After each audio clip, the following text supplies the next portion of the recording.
Est-ce qu'un jour, cette idée a effleuré ton esprit? Est-ce que l'univers entier n'est qu'un immense décor virtuel, une scène sans bord où chaque étoile, chaque galaxie, chaque souffle de lumière pourrait n'être qu'une ligne de code, comme un jeu vidéo? Moi, oui plus précisément, en 2018, alors que j'admirais un beau ciel étoilé. Et il y a quelques mois, j'ai découvert cette information. Je t'en dis pas plus pour l'instant.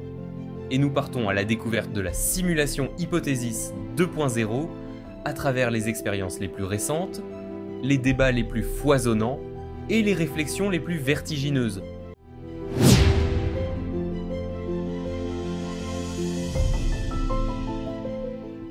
Pour comprendre cette théorie, il faut revenir en 2003.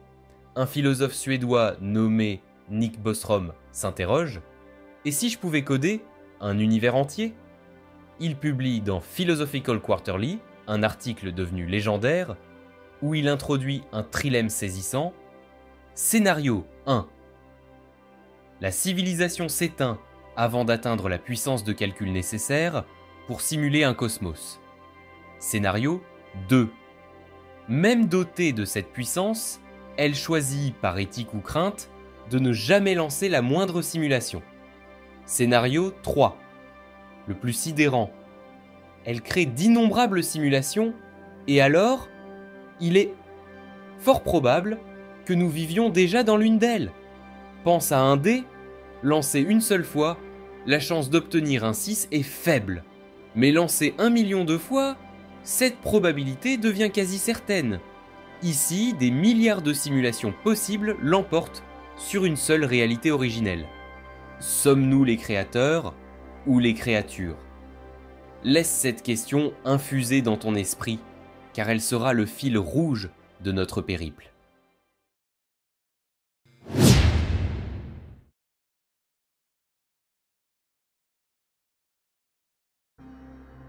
Ferme les yeux et imagine un océan d'encre noire où, à l'extrême échelle de Planck, 10 puissance moins 35 mètres, le vide bouillonne comme une mousse infiniment petite.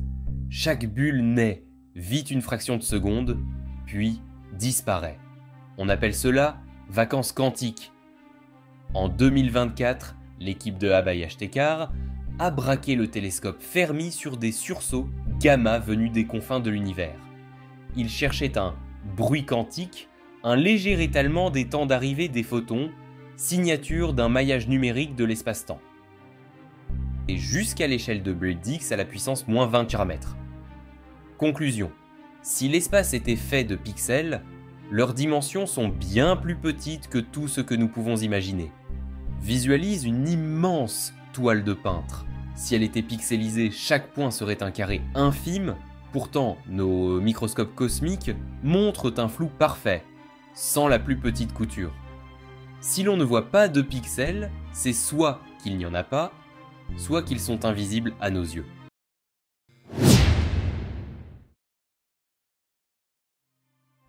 Maintenant, imagine la première lumière de l'univers.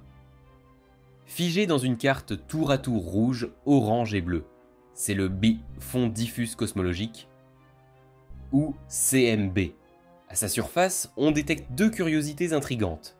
La fameuse cold spot, une tache localisée plus froide que tout ce qui l'entoure. Des asymétries dipolaires, un léger déséquilibre entre deux hémisphères du ciel. Certains murmurent alors: ce sont les premiers glitches d'un univers mal rendu, comme un bug dans un jeu vidéo géant.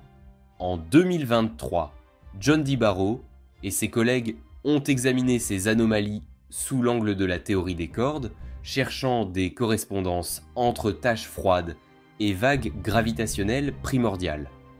Leur étude, déposée sur ArcArXiv, a mis en lumière des corrélations surprenantes, mais rien ne permet d'affirmer qu'il s'agisse d'artefacts numériques. Rien n'est encore prouvé, mais chaque pixel compte. Ces observations nous invitent à scruter l'univers avec encore plus de finesse.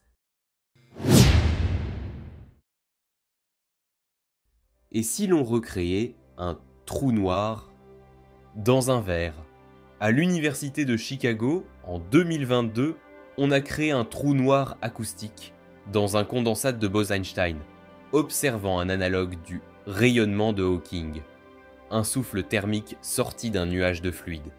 Parallèlement au MIT, des chercheurs de Nature Machine Intelligence ont dépêché des réseaux de neurones pour décortiquer des milliers d'images du CMB, à la recherche de patterns répétitifs, telle une empreinte laissée par un programme. Quelques motifs intrigants sont apparus, mais les résultats n'atteignent pas encore la rigueur statistique nécessaire pour affirmer que nous vivons dans une simulation. Imagine un jeu Où est Charlie cosmique. Tu cherches un visage familier dans une foule d'étoiles, un signe, un bug, un éclair anormalement régulier. La science avance, du laboratoire au data center, pas à pas. De Platon à Bostrom, la question de la réalité a traversé les siècles. Aujourd'hui, David Chalmers affirme dans le Journal of Consciousness Studies que une conscience simulée peut éprouver une expérience aussi authentique que la nôtre. Cela soulève un dilemme moral. Si l'on crée des entités capables de ressentir, nous devons leur accorder une responsabilité éthique comme un parent envers son enfant.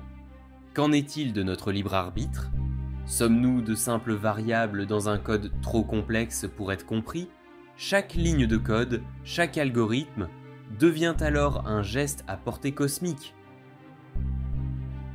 Regarde une dernière fois les étoiles, la simulation Hypothesis 2.0 n'est plus un fantasme de science-fiction, c'est un défi lancé aux esprits les plus brillants de la planète.